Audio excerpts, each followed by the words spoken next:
Don't like what you see on television? Don't get mad. Instead, call WLIW and make your voice heard. We want you to tell us what program you want to see on Wednesday, May 27th at 8 p.m. And here are your choices. Program number 1 takes a group of World War II veterans of the 28th Infantry back to the site of one of history's bloodiest battles. Join them as they recount their personal experiences on The Men of War, Untold Stories of the Battle of the Bulge. They've driven their country's music to new energy levels with innovative arrangements of traditional material. Program number 2 travels to the beautiful country of Scotland to enjoy Silly Wizard at center stage. You've seen the movie Top Gun. Now meet the real men who rule the skies. Fight the way you think you're going to fight if a real war came. Program number 3 follows the intensive training schedule of these unique men who call themselves the Blackbirds in the Sun. Program number 4 asks, are we truly a democratic society? The right to vote was given to me, but it's not doing me a damn bit of good. Compare the ideal of democracy against the actual reality of everyday life to find out why our country is on a rage for democracy. Well, you've seen the choices for Wednesday, May 27th at 8 p.m. And with your touch-tone phone, you can vote for program number 1, program number 2, program number 3, or program number 4. So don't get mad. Pick up your phone and call 1-900-288-WLIW and tell us what you want to see. Our program department is standing by waiting for your vote. So call now.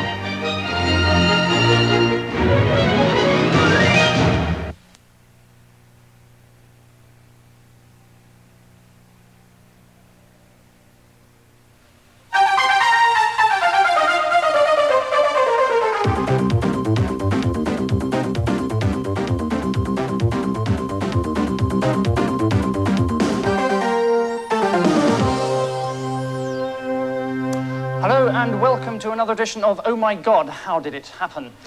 As you may have heard on the news, yesterday morning at this zoo in Portsmouth, 63-year-old Mrs. Velda Sputum of Weybridge was standing eating a packet of crisps when a vicious man-eating tiger leapt over the bars of its cage, chased her for 50 yards, and then mauled her to death. And the question we're all asking today is, oh my God, how did it happen? With me now is the manufacturer of the crisps Mrs. Sputum was eating, Mr. Gordon Gridley of Gridley Snack Foods. Mr. Gridley, I have here a packet of crisps almost identical to the ones that Mrs. Sputum was eating. And I noticed that although there is a list of ingredients, there is almost no mention whatsoever of the possibility of being eaten by a bloody great tiger. Well, we didn't think it was necessary. And yet it happened, Mr. Gridley. They're only a packet of crisps. A packet of crisps or potato snack death trap. The catalogue of wanton negligence is terrifying. In May this year, Mrs. Edna Dinge of Worksop was swallowed by a whale minutes after buying a packet of Gridley's prawn cocktail-flavoured chipsticks. While 3 weeks later, 84-year-old Edwin Yam had barely opened a packet of cheesy potato nibbles when he was horrifically mangled up by a runaway cement mixer. Widow Mrs. Lucy Dysentery of Dorking ate an Oxo Chippy Crunch and was immediately crushed to death by a hideous... Stop! Look, it's nothing to do with us. They're just ordinary, simple, harmless crisps. Look!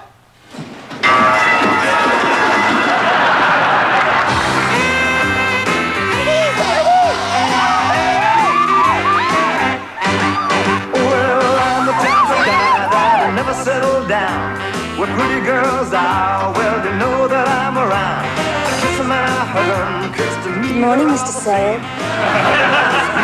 They don't even know my name. They come out of wonder. Morning, Alexei. Have a good weekend. I roam around. Well, so on my left, a man is Mary on my right. Janie is the girl that I'll be with tonight. And when she asks me which one I love the best, I'll tear open my shirt to show her Rosie on my chest, 'cause I'm the wanderer, oh yeah, the wanderer. I roam around. Who's that fat bastard?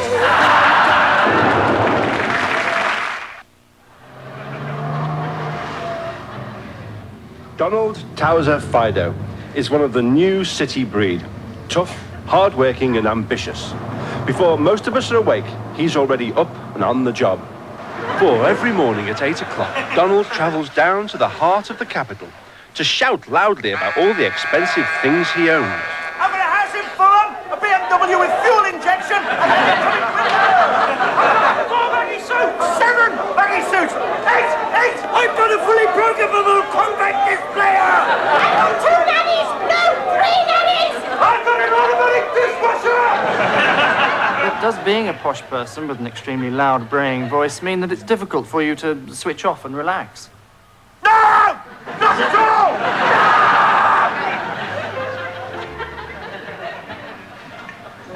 Gentlemen, would you like to order now?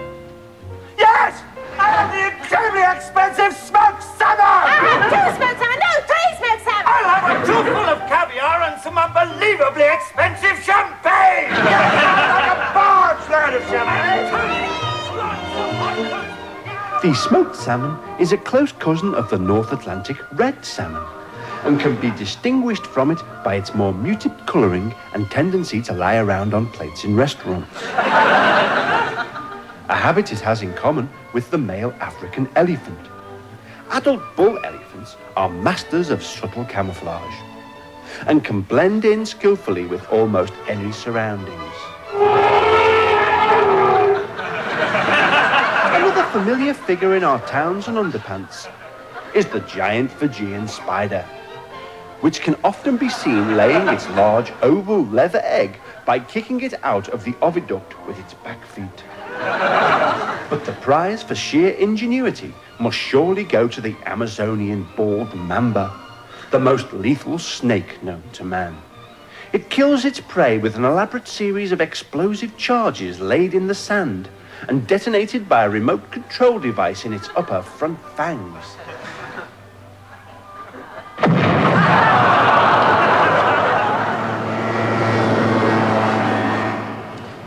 Being as dead famous and popular as I am can have its disadvantages. For example, sure, people want to come up and say hello and touch somebody that they admire. But you know, some of us showbiz people aren't crazed egomaniacs. So, hey, why not respect our privacy? Okay. Mind you, I'm actually something of an enigma. But for some reason, I've got this reputation as being difficult to work with.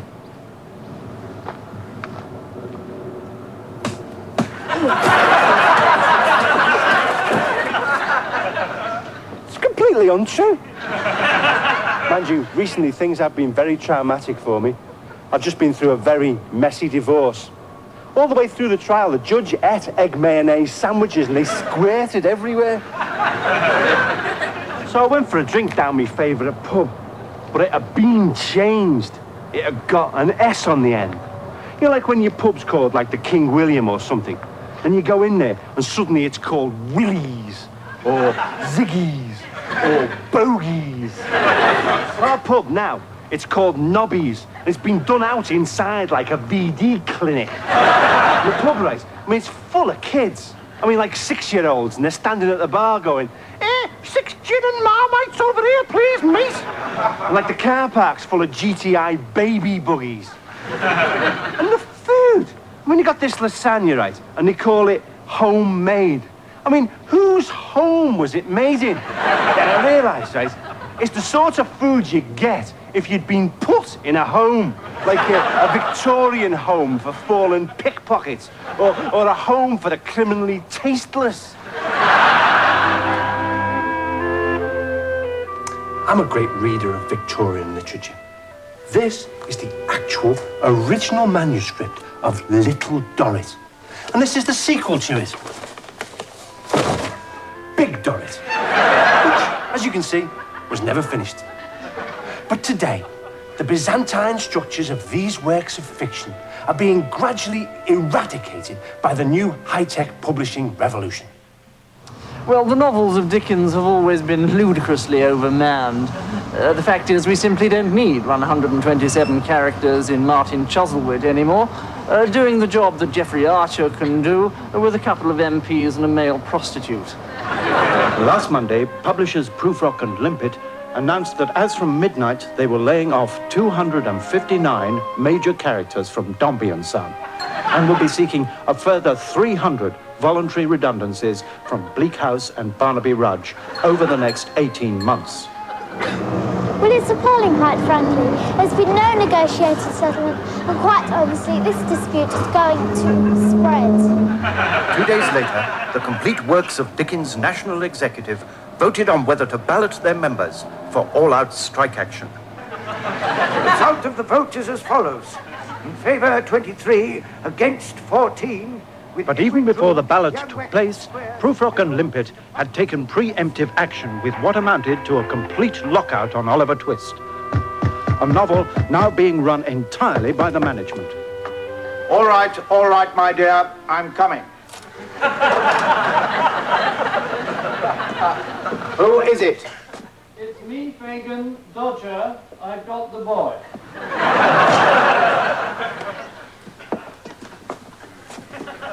Good work, Dodger. Oliver, my dear, how nice of you to come back to your Uncle Fagin. Let me go. Let me go. All right, then off you go. Thanks, Fagin. I'm off to live happily ever after. Bye. Bye.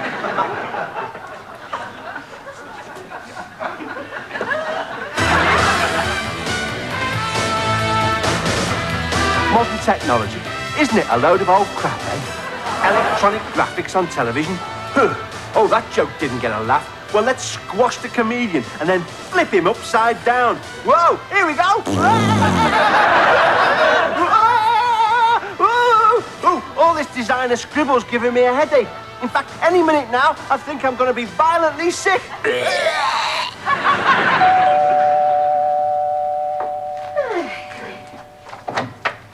Good evening. We were wondering how in this world of evil and suffering we can survive without the spiritual guidance of our Lord in heaven. Oh, yeah? You two can live forever in paradise on earth. Oh, right. Would you like to come in and talk about the Bible? Fair enough then. Sorry to interrupt. Pardon? Would you like to come in and talk about the Bible? Oh, yes, indeed. Thank you. This way. That's it. Well, we were hoping someone would drop round. Right. This is our lodger, Moses. The prophet Isaiah. Zephaniah, the son of Cushi, son of Gedaliah, son of Amariah. Habakkuk, you probably know. Jeroboam. And this is the man from the cake shop. Better known as Ephratitis of Bethlehem. So, what is it you wanted to, Well, we'd like to talk about the Ten Commandments, which in God's stated purpose Ten Commandments? We've got them here somewhere, haven't we, Mrs. Morris? Yeah, I think they're in the bottom drawer on top of the needlework box. Oh, dig them out then, eh?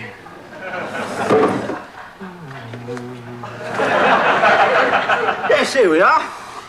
Now, which bits did you want to talk about exactly? Well, Nigel? Bastard. Well, there's thou shalt not commit adultery, which we feel... No, don't think so. Can't find that one. What was it exactly? Thou shalt not commit adultery. It's just before thou shalt not steal. No, can't find that one either, I'm afraid. I have got thou shalt covet thy neighbour's ox. Must be a misprint. No, he was always a bit right-wing, I'm afraid. You see, thou shalt covet thy neighbour's ox. Thou shalt own thine own council house. Thou shalt opt out of public sector education and shoot the odd pheasant. Thou shalt not lay with thy secretary as with thy wife, unless thou fancies a bit on the side and thy name is Parkinson. It's terrible. It's getting worse than bloody Sodom and Gomorrah. And number 10, thou shalt not take the name of Sodom and Gomorrah in vain. There you go. Sodom and Gomorrah. Whatever happened to them? You know, one of the things I hate is them marathons, like the London Marathon. I mean, my idea of a marathon is 93 pints and a chicken vindaloo. The ones I like best, when you see them marathons on the telly, the ones I like best are the wobblies. The ones who are going, oh yeah, this heart attack's doing me a lot of good, yeah. The ones I like best are the ones who collapse 3 foot from the finishing line and don't get their little medal to keep for all way. I mean, you've got to be some kind of a knobend, haven't you, to run 26 miles dressed as a fridge freezer. It's for charity. That's all right, then, if it's for charity, innit? You can do what you like for charity. I mean, if Hitler had invaded Poland for spina bifida, it would have been all right.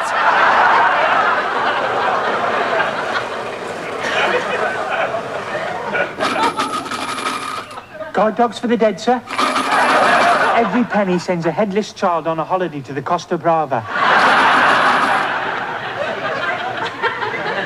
Have you got anything with a young nymphomaniac renting a house which, unbeknownst to her, is teeming with unspeakable demons in stomach-churning states of decomposition, who slake their evil lust for blood in a needlessly protracted orgy of mutilation and cannibalism? Anything on that wall there, madam? Thank you very much. Morning, Bishop. What can we do for you? Ideally, I'm looking for something in which 6 teenage bimbos are graphically dismembered by the school dance in a series of nauseatingly vile vignettes, incorporating respectively a meat cleaver, a dentist drill, and an electric buzzsaw. How about this, Your Grace? Just in today. Oh, excellent. Must run. I've got the hearse waiting. Yes, madam? I'll take this. Robo-buggers from beyond infinity. Yes, please. Have you got it? No, I'm afraid not. We haven't made it yet. Haven't made it? Yeah, you see, the thing is that we make all these films ourselves out the back, you know, and we haven't got round to this one yet. We've only got as far as the box. Hold on a sec. That's a wrap until after lunch, everybody. Back at 2. Right, robo-buggers from beyond infinity. Right, now, I can do that for you in 35mm, or I can do it in 70mm with full Dolby sound, but that'll be £2 a night. No, that's fine. How long will that be exactly? Well, let me see. There's script development, rewrites, raise finance, crewing up, set and wardrobe design, lunch with Richard Attenborough, filming, editing, sound dub, colour correction. Wednesday afternoon? I'll come back then. Thank you. Right, yeah, bye.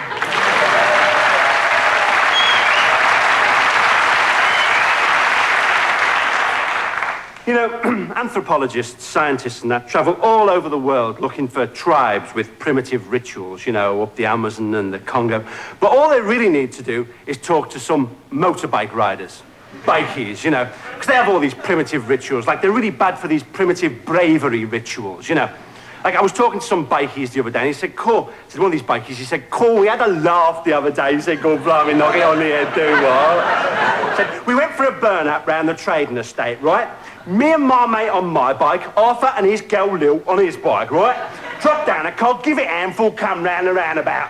Doing about 70 miles an hour in second, right? Now, Arthur, he comes past me with Lil still trying to get on the back, right? Cool, I was laughing, my mate was laughing, bleeding funny. We drop down a cog, we give it a handful, we come round the roundabout, right? Doing about 600 miles an hour in 90 seconds, right? Now, Lil, right?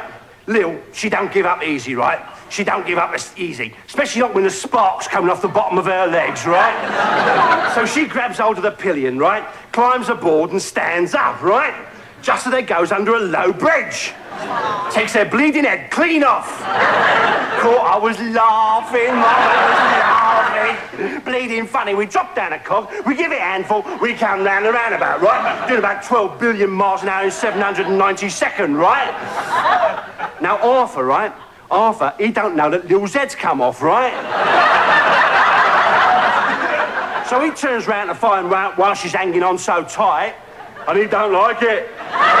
He don't bleeding like it. He steps off doing about 7 zillion miles an hour, right? Goes straight through some railings, comes out the other side looking like McCain oven chips. Caught, I was laughing. My mate was laughing, bleeding funny. We drop down a cog, we give it a handful, we come round the roundabout, right? We're going so fast now, our molecules are vibrating, you know? Now, Lil, right? Lil, all instinct but no head, right? She grabs hold of the cow horns. She's now in control of a 650cc Dryan Bonneville, right? Twin carb, greasy animal with a lot of torque, right? With unerring if vestigial skills, she drops down a cog, gives it a handful and comes round the roundabout. God, I was laughing. My mate was laughing. Bleeding funny. We drop down a cog, we give it a handful, we come round the roundabout. We're going so fast now, we go through a time warp, right? Into the 25th century, right? I comes out the time, walk round the other side, I scoops up Lil's head, right? And I'm trying to jam it on her neck as she comes past, right? When suddenly I hears, wah, wah, wah, wah, wah, wah. Old Bill, right? Clever bastard, Rover 3.5. And he don't like it. He don't like it. Headless bird driving a bloody great tool down the A13. I shows him Lil's head. He don't like that either. I was laughing. My mate was laughing, bleeding funny. We dropped down a cog. We give it a handful. We come round and roundabout. Going so fast now, go through another time warp, right? Backwards in time, back to the Cro-Magnon era, right? Go past a load of people who look like SDP parliamentary candidates. Right? The other side. Suddenly I see his little blue light, Lil's head. Lil's head, little blue light, Lil's head, right? I goes, wallop. Lil's head is now shooting down the A13, turning round and round, going, whoa, whoa, whoa, whoa, whoa, whoa. Blue lights like laser beams, kind of their nose and their ears. So if you're going out on your bike tonight, wear a helmet, okay?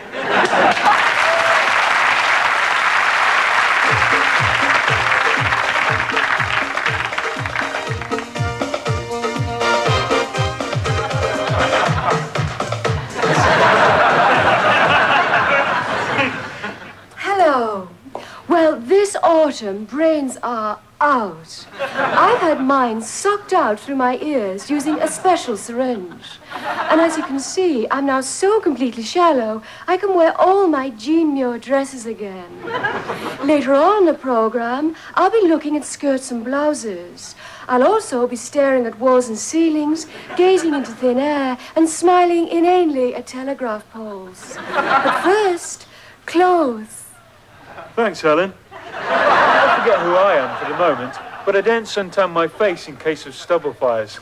And talking of fires, last week I decided to drop in on some guys who definitely need a whole new gear change. Well, these trousers are terrible, look. They show every little crease.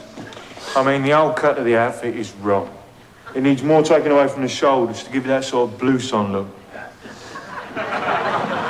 Asked to design a complete new ensemble for London Fire Brigade's Red Watch, I finally went for a pirate theme, combining a simple, double-breasted jacquard blazer with front-pleated leggings and French parachute boots.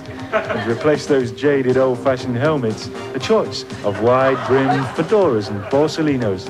Just the thing to add some zip to a fashion-conscious fire officer's spring wardrobe. So, what sort of qualities do you look for in recruiting for the modern fire brigade? Well, a good complexion, obviously. The skin tone has to be just right. And a good bone structure is most important if they're going to look good in their breathing apparatus. For normal house fires, I use a Clinique pore cleansing facial milk and foundation bronzer. If it's a real full-scale emergency, with lots of cameras and media coverage, I apply a full avocado scrub first, then gradually build up the total look with plenty of blusher and Sailboat Blue eyeliner by Christian Dior. What about this one, Darren? No, I wore that for the furniture warehouse blaze. I could wear this. I really bought it for a chemical factory explosion. You don't think it would clash with a domestic chip pan flare-up? No. I could always jazz it up with a new tie.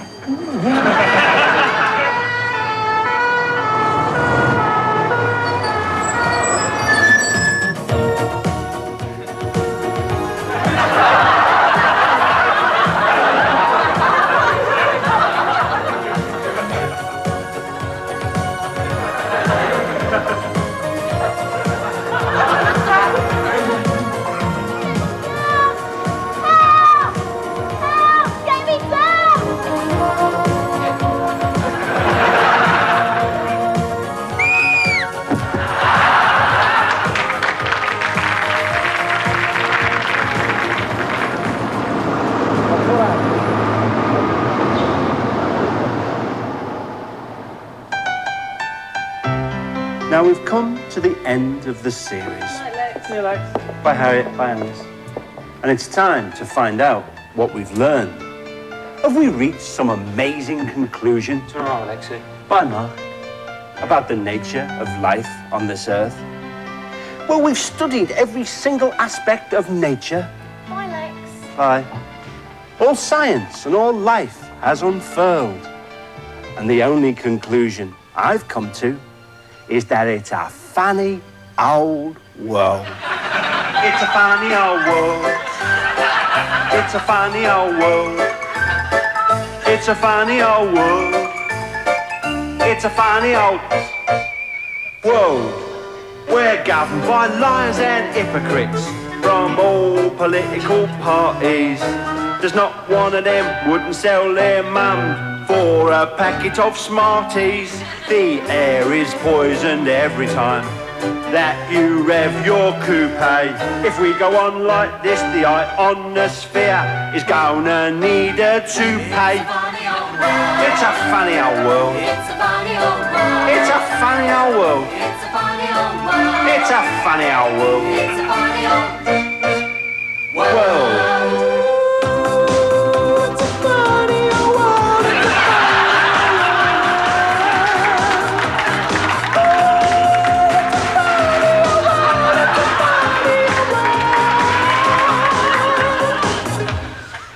The simple-minded blame TV for sex and violence and more. Pretty soon they'll say the sky at night started the First World War. House prices keep going up, but mortgages are easier and easier. Still, this means you'll pay $100 grand to live in the drip tray of somebody's freezer, and it's a funny old world. It's a funny old world. It's a funny old world. It's a funny old world.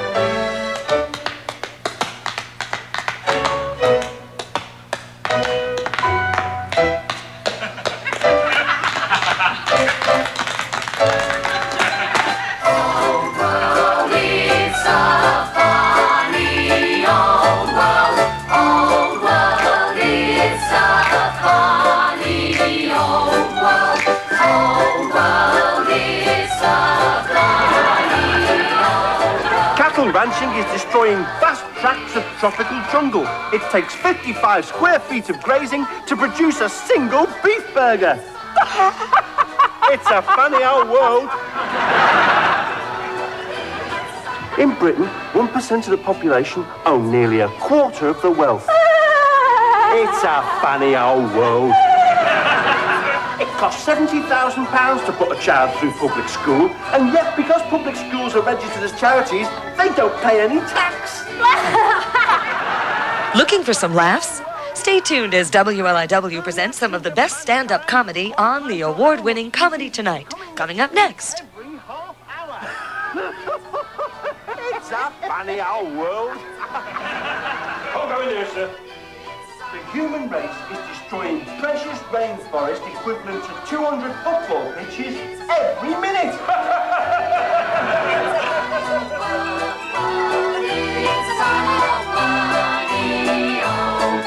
It's funny, it's strange, it's odd, it's curious, it's wry, it's risible, bizarre, it's weird, sardonical, sarcastical, it's mad, it's comical, it really is quite amusing. It's a funny old world.